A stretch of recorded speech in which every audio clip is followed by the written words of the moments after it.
حبیب اللہ۔ بسم اللہ الرحمن الرحیم۔ حضور نبی رحمت صلی اللہ علیہ وسلم نے ارشاد فرمایا، اس امت کے سب سے بہترین لوگ فقراء ہیں اور سب سے پہلے جنت میں داخل ہونے والے بھی کمزور لوگ ہیں۔ فرمان نبی صلی اللہ علیہ وسلم ہے، میری دو باتیں ہیں، جو انہیں پسند کرتا ہے وہ مجھے پسند کرتا ہے، اور جو انہیں برا سمجھتا ہے وہ مجھے بھی برا سمجھتا ہے۔ وہ ایک ہے فقر۔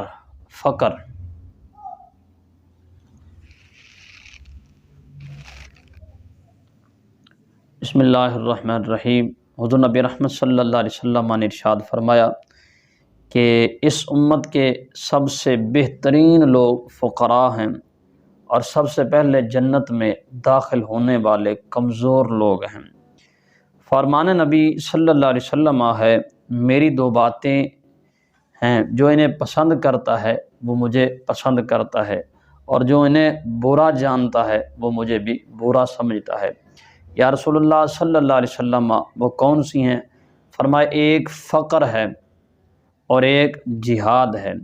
جو انہیں پسند کرتا ہے وہ مجھے پسند کرتا ہے، اور جو ان سے نفرت کرتا ہے وہ مجھ سے بھی معاذ اللہ نفرت کرتا ہے۔ روایت کے اندر آتا ہے کہ حضرت سیدنا جبریل امین علی نبی جن علیہ الصلاۃ والسلام، آپ حضور علیہ الصلاۃ والسلام کی خدمت میں حاضر ہوئے اور عرض کیا کہ یا رسول اللہ صلی اللہ علیہ وسلم، اللہ آپ کو سلام فرماتا ہے، اور فرماتا ہے کہ اگر آپ چاہیں تو میں پہاڑ سونے کا بنا دوں، اور جو آپ کے ساتھ ساتھ چلتا رہے، آپ جہاں بھی جائیں گے وہ آپ کے ساتھ ہوگا۔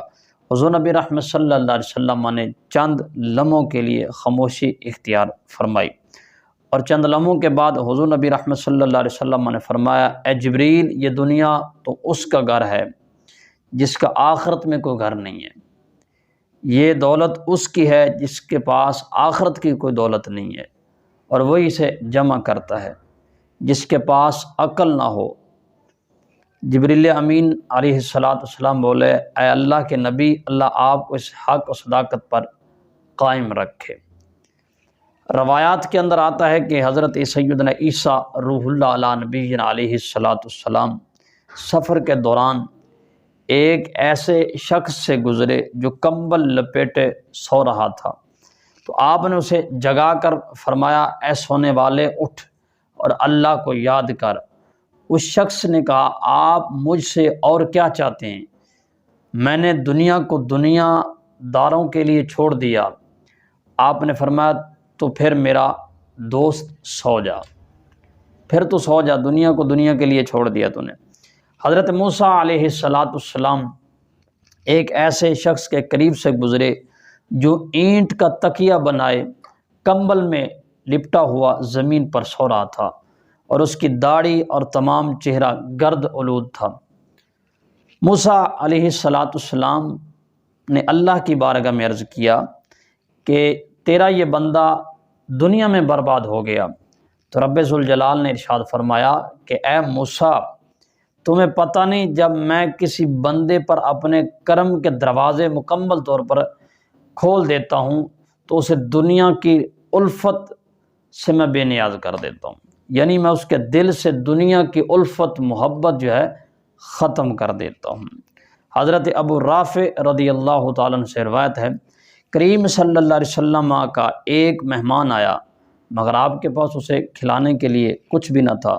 کریم صلی اللہ علیہ وسلم نے مجھے خیبر کے ایک یہودی کے پاس بھیجا اور فرمایا کہ اس سے کہو کہ رجب المرجب کے چاند تک ہمیں کچھ قرض یا ادھار میں آٹا دے دے۔ میں اس یہودی کے پاس گیا تو میں نے کہا کہ کوئی چیز گروی رکھ دو تب آٹا ملے گا۔ اس یہودی نے کہا، تو میں نے رسول اللہ صلی اللہ علیہ وسلم کو خبر دی تو آپ علیہ السلام نے فرمایا، خدا کی قسم میں زمین و آسماں کا امین ہوں، اگر وہ قرض یا ادھار میں آٹا دیتا ہے تو میں ضرور واپس کرتا۔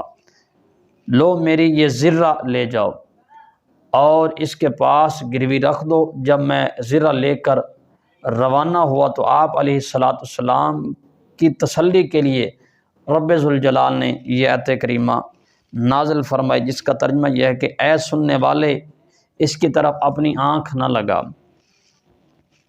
اور جو ہم نے کافروں کے جوڑوں یعنی مرد اور عورت کو برتنے کے لیے دی ہے جتنی دنیا کی تازگی، یعنی ہم نے کافروں کو صرف دنیا ہی دی ہے، آخرت میں ان کا کوئی حصہ تو ہے نہیں اور نہ ہی انہیں کچھ ملنے والا ہے۔ ہاں ایمان کی دولت حاصل کر لیں تو انہیں آخرت میں بھی حصہ ملے گا۔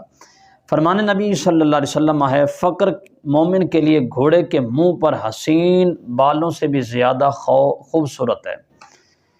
آگے حضور صلی اللہ علیہ وسلم فرمایا، جس کا جسم تندرست، دل مطمئن ہے اور اس کے پاس ایک دن کی غذا موجود ہے تو گویا کہ اسے ساری دنیا کی دولت مل گئی ہے۔ حضرت کعب بن احبار رضی اللہ تعالیٰ عنہ سے مروی ہے، رسول اللہ صلی اللہ علیہ وسلم نے فرمایا، جب تو فقر کو آتا دیکھے، غریبی کو آتا دیکھے تو کیا کہنا ہے؟ خوش آمدید اے نیکوں کے لباس، اے نیکوں کے لباس خوش آمدید آ جا، یعنی یہ فقر جو ہے یہ نیکوں کا لباس ہے۔